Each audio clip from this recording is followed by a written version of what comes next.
Alors, bonjour tout le monde. Merci beaucoup pour l'invitation. Quand Guillaume m'a approché, c'était des sujets qui m'intéressaient beaucoup, mais c'est large, là. Je peux parler vraiment de beaucoup de choses. Fait qu'au début, je voulais prendre le pouls des gens qui étaient là puis voir un peu ce que vous auriez aimé entendre. Fait que j'ai quand même organisé mon expérience tout ça à travers de différents projets pour vous expliquer à quel point, justement, nous, la collaboration a vraiment été importante pour arriver à avoir des impacts concrets au niveau de notre collectivité puis au niveau de nos jeunes. Parce qu'au départ, j'ai été engagée comme directrice philanthropique, puis, bien, je vais vous expliquer ça dans la conférence, mais on a eu notre jeu de défis et d'enjeux, en fait, qui nous a empêchés d'avoir un peu un volet théorique, comme j'avais appris à l'université pour arriver à ce qu'on voulait faire. Mais on a quand même au quotidien des réussites, puis c'est vraiment ça que je voulais vous partager au travers de diverses expériences. J'avais préparé aussi à la fin de la présentation beaucoup d'outils, puis de sites Internet, puis de références qui sont pertinentes. Pour les besoins de la cause, on ne va pas passer tout au travers, mais ils sont disponibles, puis on va vous les envoyer par courriel à la fin. Fait que c'est vraiment plein d'acteurs dans le milieu, autant en économie sociale qu'en développement de créativité, collaboration, qui, moi, sont vraiment utiles au quotidien pour m'inspirer puis m'aider à naviguer dans tout ça. Puis si vous avez des questions à la fin ou des sujets que je n'ai pas touchés, que vous auriez aimé avoir, gênez-vous pas, je suis vraiment à l'aise d'avoir les questions. Puis si je ne le sais pas, bien, on va pouvoir explorer ensemble. Alors, moi, à l'École du Saint-Guilbeault, au départ, j'ai commencé comme intervenante en éducation spécialisée. On m'avait expliqué que les jeunes avaient des troubles particuliers, puis au quotidien, j'étais avec eux, puis je vivais vraiment beaucoup de frustration puis de difficultés parce que c'était des jeunes de bout de ligne, puis à chaque fois, il y avait une nouvelle réalité à chaque jour qui me mettait hors de moi. Puis j'avais un peu un esprit sauveur, fait que j'avais l'intention de sauver chaque individu qui était là, puis c'était pas réaliste, puis moi, je commençais à vraiment plus bien aller dans ce système-là.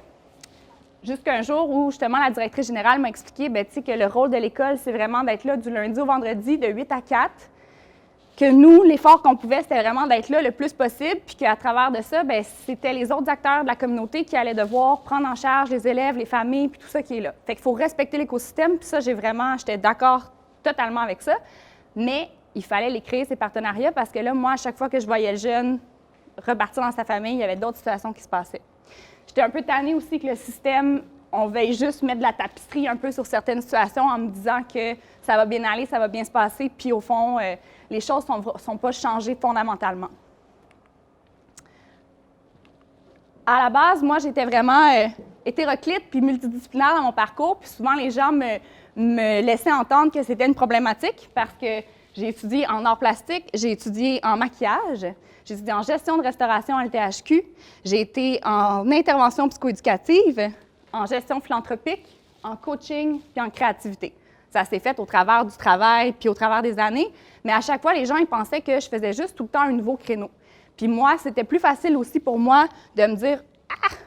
Excuse-moi là, on est comme sur PDF, puis c'est pas la même réalité que PowerPoint. » C'était plus facile pour moi de tout segmenter puis de me dire que j'avais des amis en THQ, en gestion de restauration, puis telle personne, mais pour moi, ça commençait à être difficile parce que là, à un moment donné, j'avais plusieurs sphères à gérer, puis je me sentais pas bien, puis j'ai pas plusieurs personnalités, là. Fait qu'aller dans un avec ma gang d'amis, puis c'était rendu difficile. Fait qu'à un moment donné, on a commencé à faire des rencontres où les gens de divers milieux se rencontraient, puis ça créait vraiment des échanges, puis des projets qui étaient super intéressants. Fait que je me suis laissée aller, puis en coaching, j'ai commencé aussi à me voir un peu plus comme une pieuvre. Fait que d'avoir un core qui était là, qui rassemblait vraiment toutes mes compétences puis mes habiletés, puis plus le voir comme des tentacules qui me permettent justement de naviguer dans ces projets-là puis dans ces collaborations. Puis à partir de ce moment-là, j'étais plus fatiguée puis je me sentais plus mal d'être moi puis d'avoir toutes ces cordes-là à mon arc qui me permettaient au contraire de pouvoir défaire des barrières puis d'aller penser à des nouvelles possibilités. Parce que souvent, quand tu rentres dans un créneau, tu suis la structure qui t'est proposée, puis tu fais ce qu'il y a à faire, puis des fois, c'est pas réaliste, là, parce que tu fais ça, puis tu n'arrives pas nécessairement au même résultat qu'eux, que ça fait déjà 50 ans qu'ils le font, puis qui ont déjà d'autres cordes à leurs arcs. Dans mes formations en intervention psychoéducative, il y a 6 valeurs qui ont été présentées qui m'ont vraiment aidée à me construire en tant qu'intervenante puis en tant que professionnelle, puis qui sont vraiment importantes aussi en collaboration puis dans les projets. Puis en faisant le parallèle, j'ai trouvé ça vraiment pertinent de vous les présenter. C'était 6 concepts dans le fond, puis moi j'ai rajouté la bienveillance, mais 6 concepts qui sont utiles pour chaque intervenant, qui doivent être d'un psychoéducateur, ça doit être normalement sa feuille de route. S'il n'y a pas ça, c'est qu'il y a un côté qui est peut-être plus en lacune. Fait qu'au niveau de la considération, puis en équipe, c'est important, il faut que tu considères les acteurs autour de la table. Fait qu'autant la personne avec qui tu interviens que tous les autres acteurs qui sont là. Si dans un projet collaboratif, vous avez l'impression qu'il y en a un qui est peut-être moins à sa place, bien, il y a peut-être un problème parce que dans la collaboration, vous ne serez pas tout le monde à égal. Au niveau de la disponibilité, ça, c'est un enjeu aussi que moi aussi, des fois, je vis quand je vais dans les projets collaboratifs. C'est facile de se faire happer par un courriel, happer par un texto, happer par le prochain projet. Nous, on a beaucoup de marmites sur le feu qu'il faut gérer en même temps. Fait que des fois, quand on est dans un projet, tout le monde ensemble, puis que là, ça va peut-être pas à la vitesse que j'irais normalement, bien, des fois, tu t'en vas. Sauf que ce temps-là que les gens perdent à partir, ils sont pas autour de la table à faire le projet, puis déjà que c'est difficile, des fois, de se rencontrer tout le monde ensemble pour réfléchir, la disponibilité, elle est vraiment importante. Fait que je sais que des fois, c'est cliché de dire, OK, là, tu rentres dans une pièce, tu enlèves tout, puis tu fais ce que tu as à faire à ce moment-là, mais c'est vraiment aidant, puis c'est beaucoup plus efficient pour toi quand tu fais tes projets. Tu n'as pas de rattrapage à faire quand tu reviens à la maison ou dans ton bureau. Tu étais là à 100 puis tu t'es dédié à ce que tu avais à faire. Bon, on a un enjeu de... il y avait la congruence, puis ça, la congruence, c'est super important. Ça allait un peu aussi au niveau de la pieuvre, c'est qu'être congruent, c'est être en valeur puis aligné avec ce que tu fais. Fait que dans ton organisation, si tu es en train de faire un projet collaboratif puis tu n'es pas en congruence avec l'objectif qui est censé être clair, partagé au milieu de la table, bien, ça fonctionne plus ou moins bien. Okay? Tu es censé vraiment être capable de t'aligner puis de faire ce que tu as à faire. Ah, c'est revenu, mais OK, parfait. Excellent travail.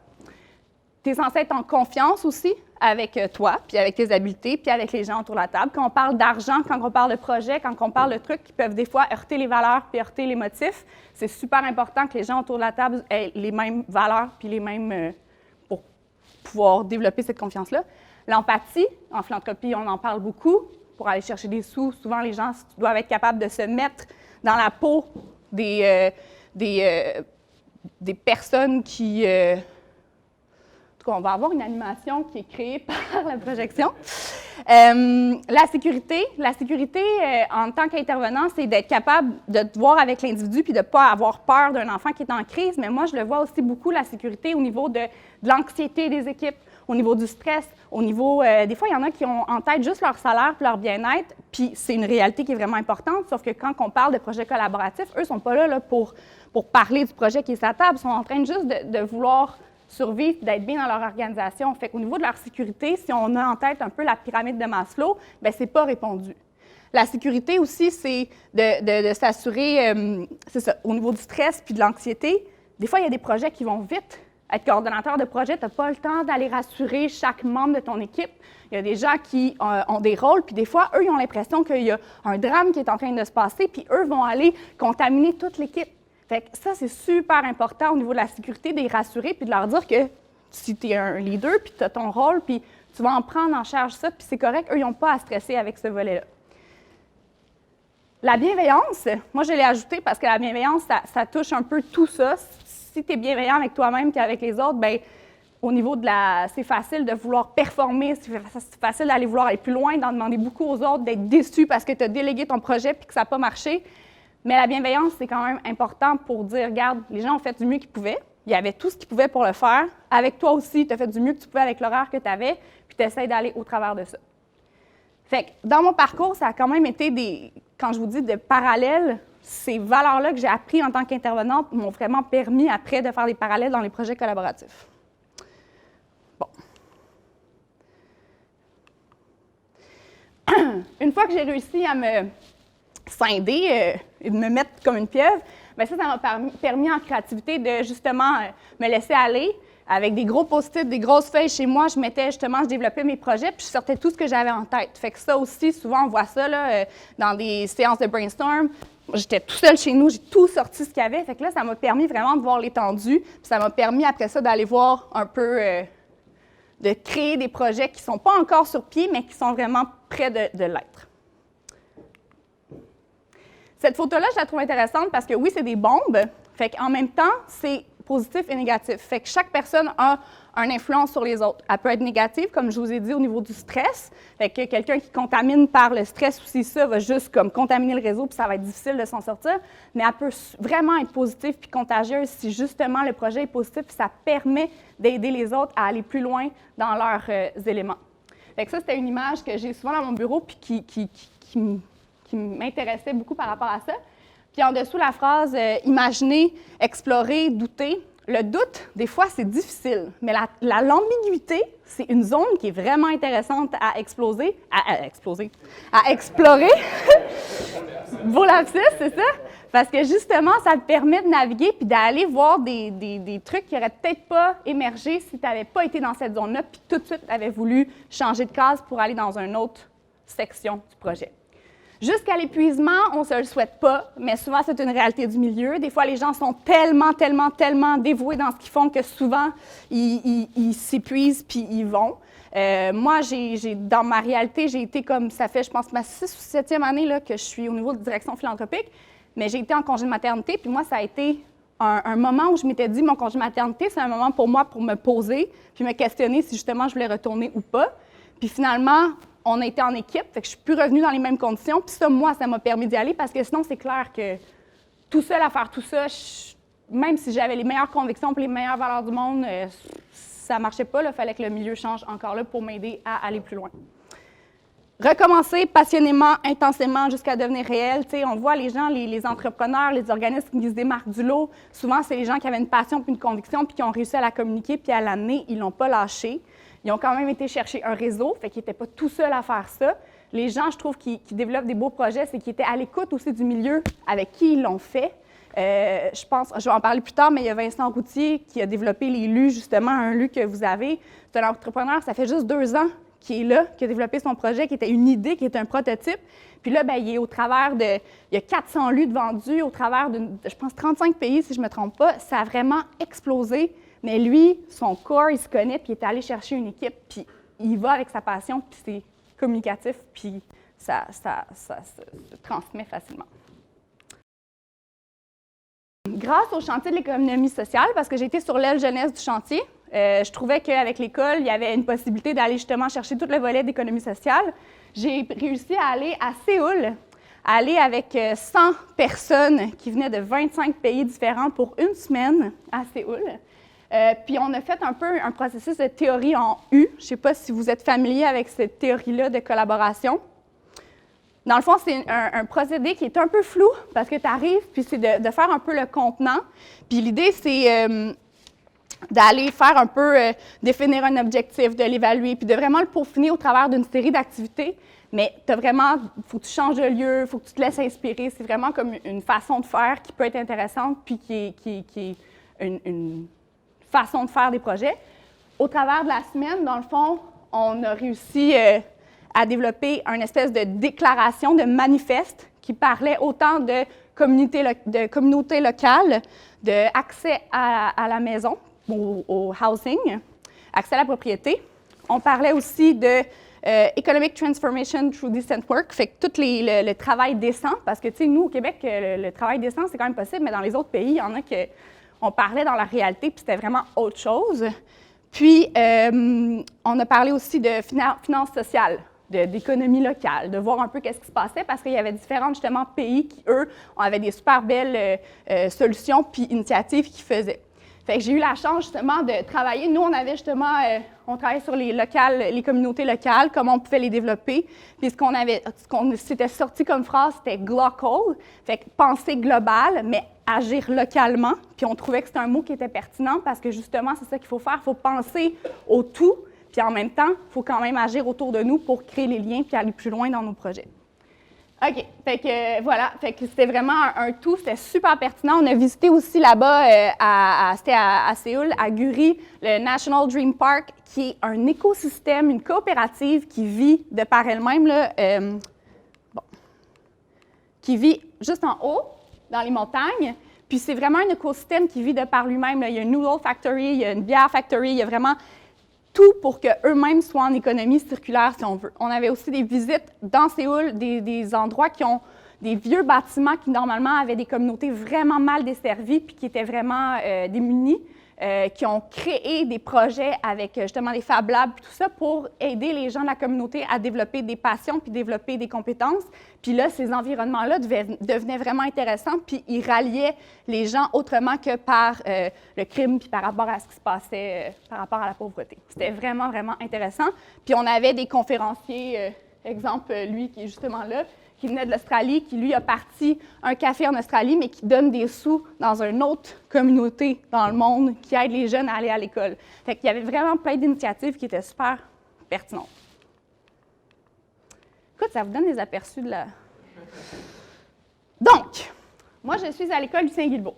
L'école Lucien Guilbeault, c'est une école qui est spécialisée en adaptation scolaire. On est privé, mais on est reconnu d'intérêt public. Ça, au Québec, tu en as 12 écoles comme ça qui sont en adaptation scolaire puis qui ont un statut particulier.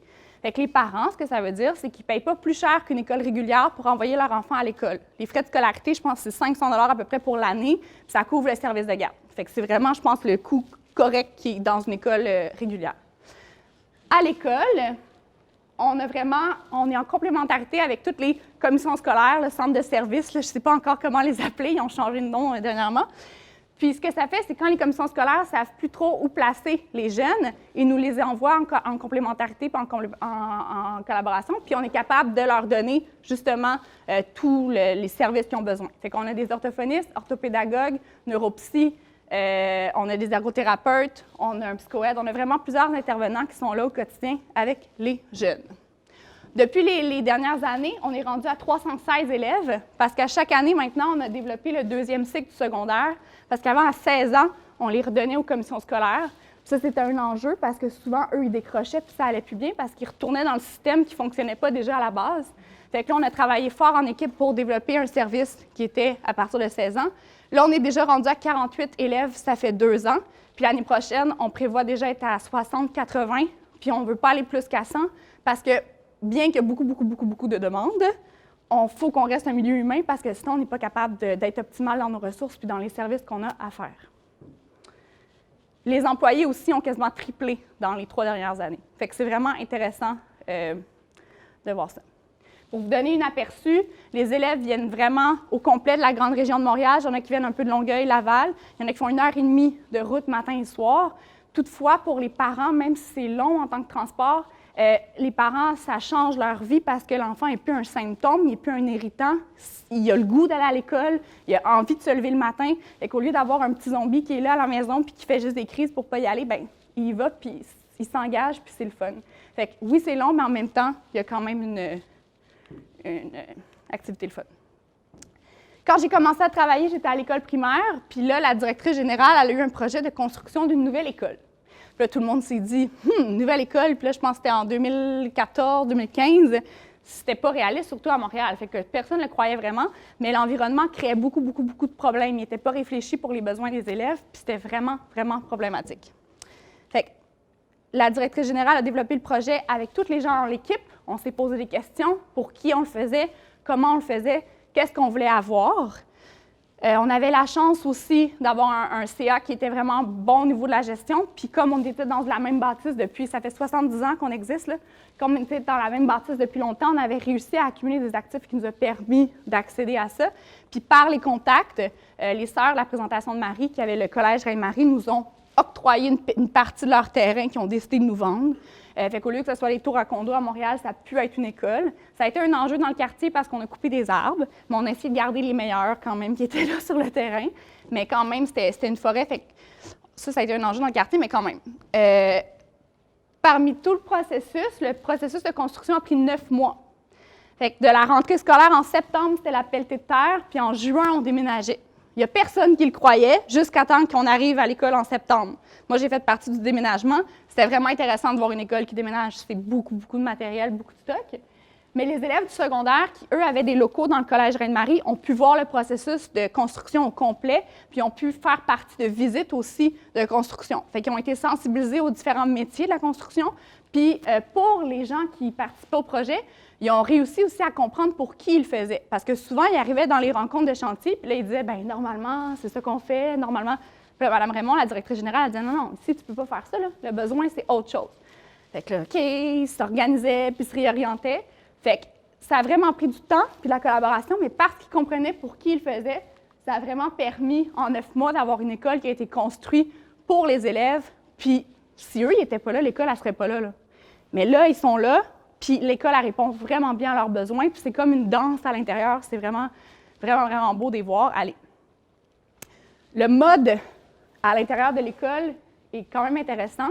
Madame Raymond voulait changer aussi la façon que les gens travaillent ensemble, parce que souvent, un enseignant dans sa classe, puis c'est dans un grand corridor, puis là, ça engendrait beaucoup de problèmes. Tu as la cafétéria souvent qui est utilisée 1 ou 2 fois par journée, mais qui prend beaucoup de sous puis qui génère beaucoup d'énergie. Fait qu'elle, ce qu'elle a décidé de faire, c'est faire des milieux de vie. Fait qu'autour de chaque environnement, tu as des classes qui sont là. Fait qu'à chaque fois, ça permet aux enseignants de juste d'ouvrir leurs portes puis de collaborer ensemble, de sortir les élèves pour un sous-groupe. Ça favorise le bien-être puis, dans le fond, la diminution de l'anxiété parce que, surtout ici, c'est le milieu rouge chez les plus petits de 6-8 ans. Il faut comprendre que nous, nos élèves ne sont pas en première, deuxième année, troisième année. On essaie de les mettre au même niveau selon leur âge. Fait que c'est plus facile pour nous de les placer comme ça.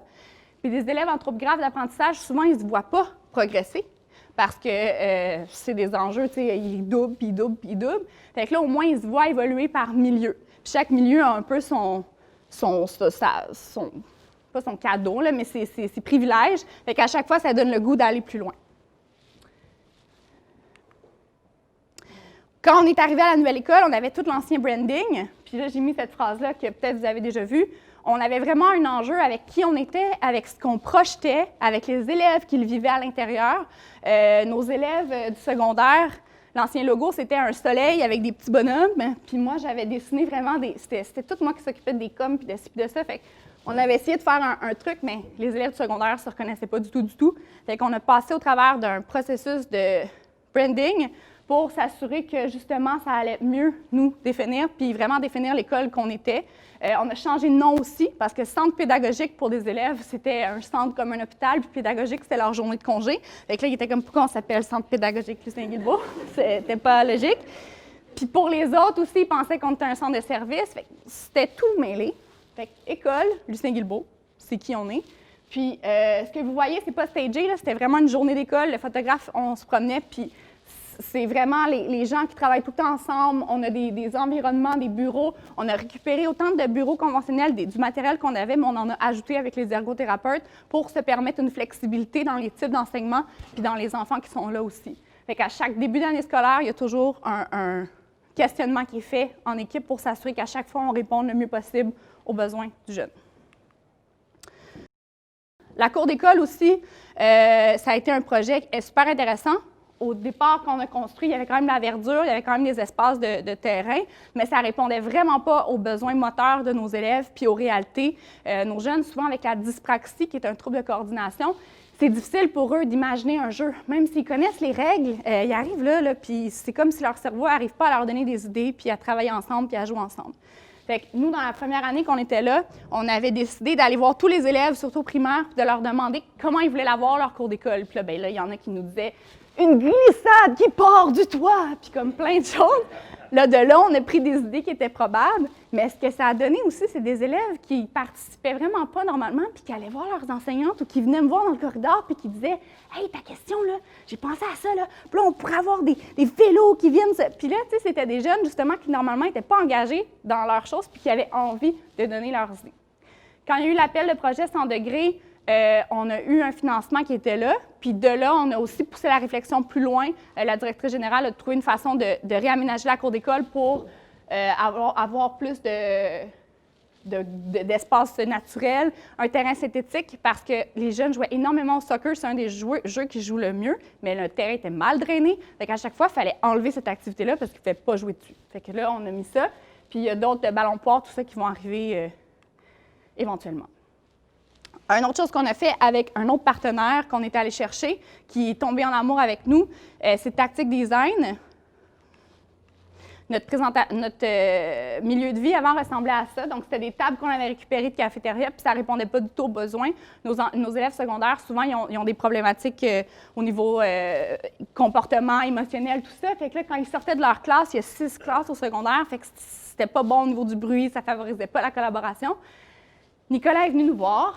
Puis là, lui, il capotait à l'idée que, justement, quand tu réfléchis un lieu pour des jeunes ou pour des individus qui ont des limitations, éventuellement, ça va être l'accessibilité, tu es capable que ce lieu-là soit bon pour tous les autres après. Il faut juste que ta question de base soit pertinente puis te permette d'adapter après. Fait que lui, encore un peu le même principe. Il est allé voir avec les petits calepins qui étaient là. Il avait vraiment préparé des plans, des questions, puis il a fait un moment de brainstorm avec les élèves pour justement, ensemble, avoir des idées qui émergeaient du milieu, puis qui ont pu justement réfléchir à cet espace de vie-là. Au départ, les coûts étaient faramineux, mais on a réussi à aller vraiment à l'essentiel. Puis tu sais, ce qu'on voit au niveau de la construction de l'école, puis du milieu de vie, puis de la cour d'école, c'est des coûts qui sont quand même accessibles. C'est sûr que c'est cher, là, parce que c'est des aménagements, mais moins que si on avait juste fait affaire avec, exemple, un architecte puis un designer puis qui nous avait proposé quelque chose de beau, mais qui ne répondent pas aux besoins.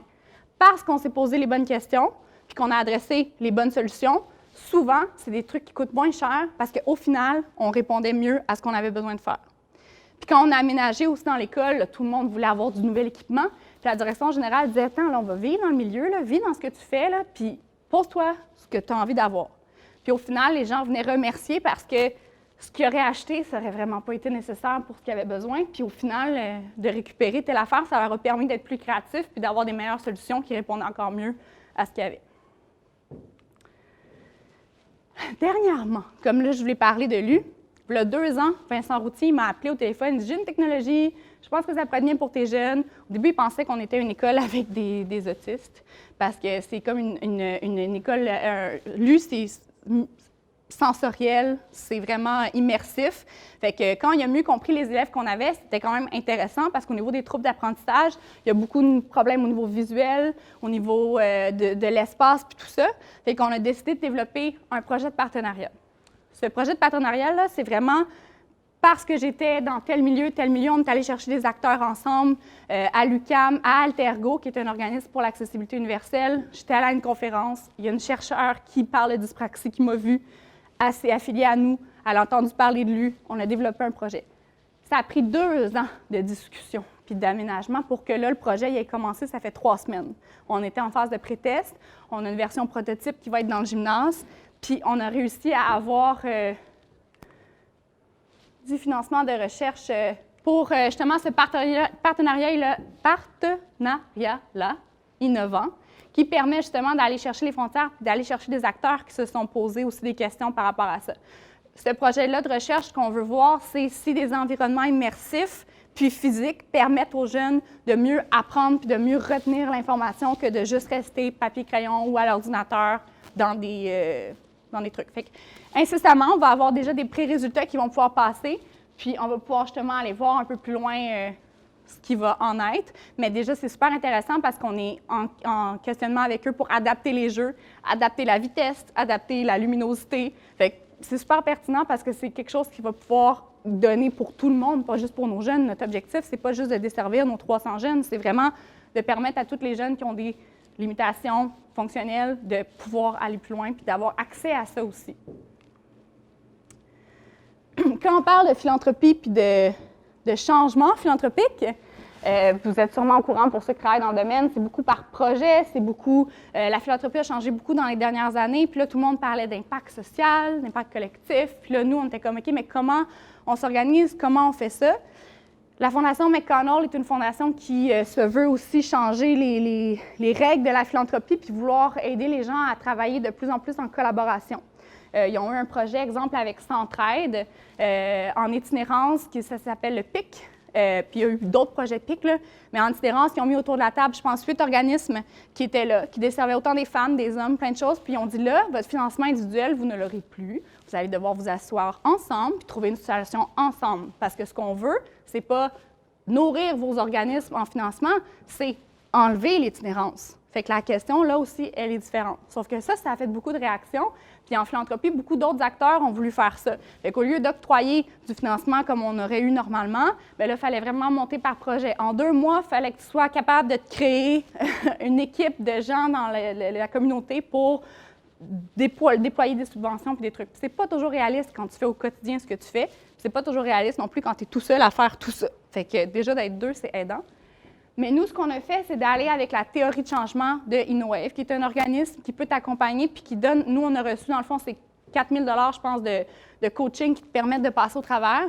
Mais dans les outils que vous allez voir, il y a plusieurs façons de le faire. C'est juste que c'est le fun d'être accompagné parce que souvent, c'est quelqu'un d'objectif puis de neutre. Parce que quand tu rentres dans ces questionnements-là, tu viens questionner l'ADN de l'école. Fait que si les gens ne sont pas prêts à questionner ça, là, ça crée des frustrations puis des problématiques.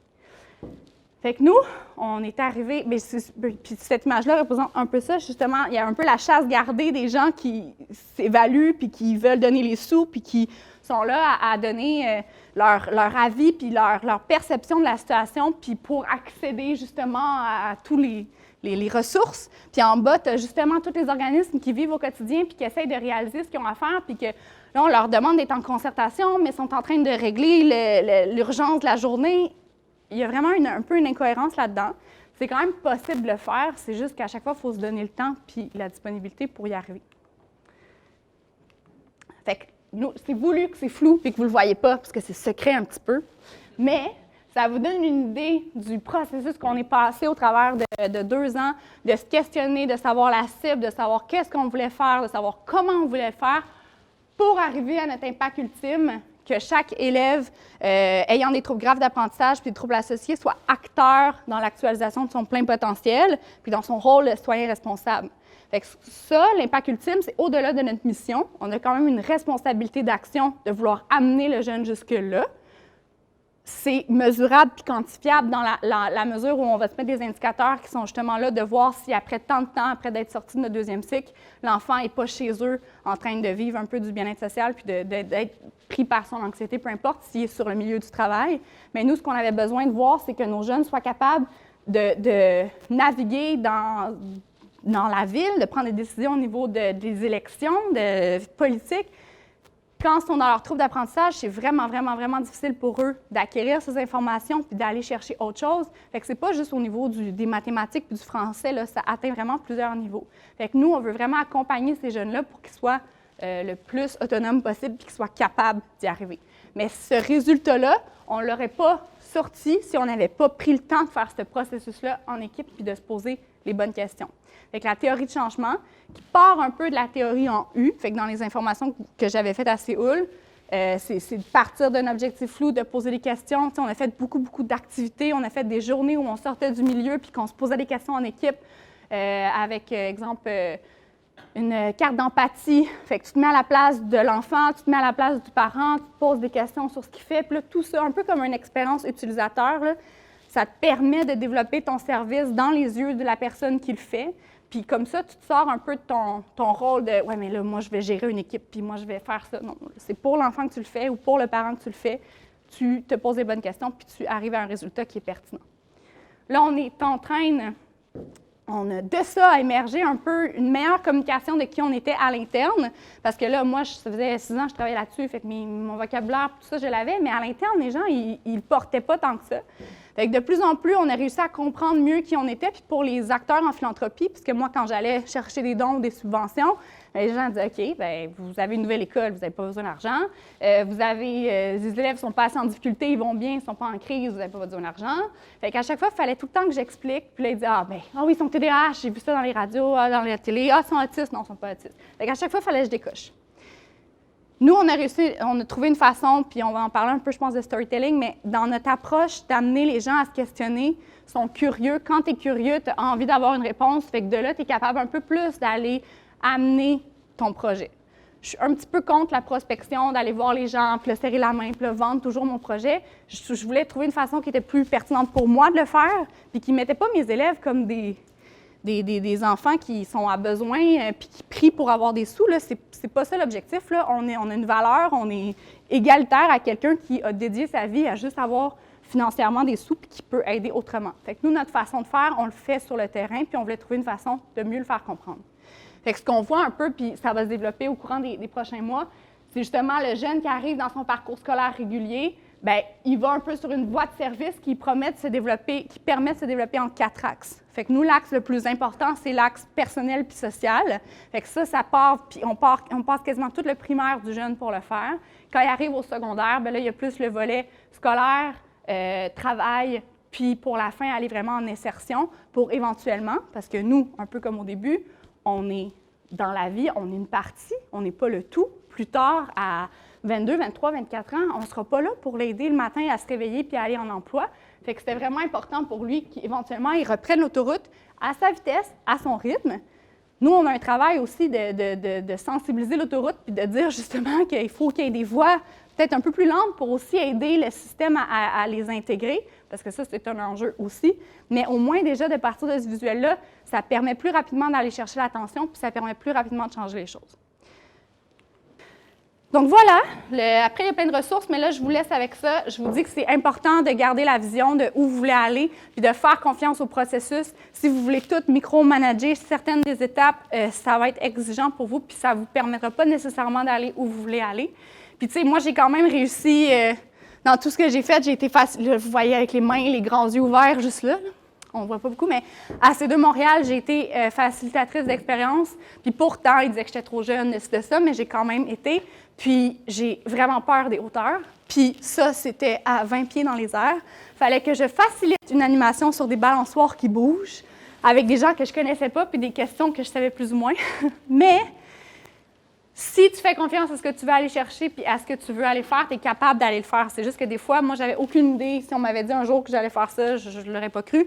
Si on m'avait dit un jour que le milieu de vie ou l'U allait arriver, j'aurais pas pu faire ça année 1 que je suis arrivée comme directrice philanthropique puis me dire que ça allait être dans les choses que j'allais chercher. Puis au final, c'est des projets qui ont vécu puis c'est des projets qui vivent encore puis qui répondent encore mieux à ce qu'on avait besoin en tant que société.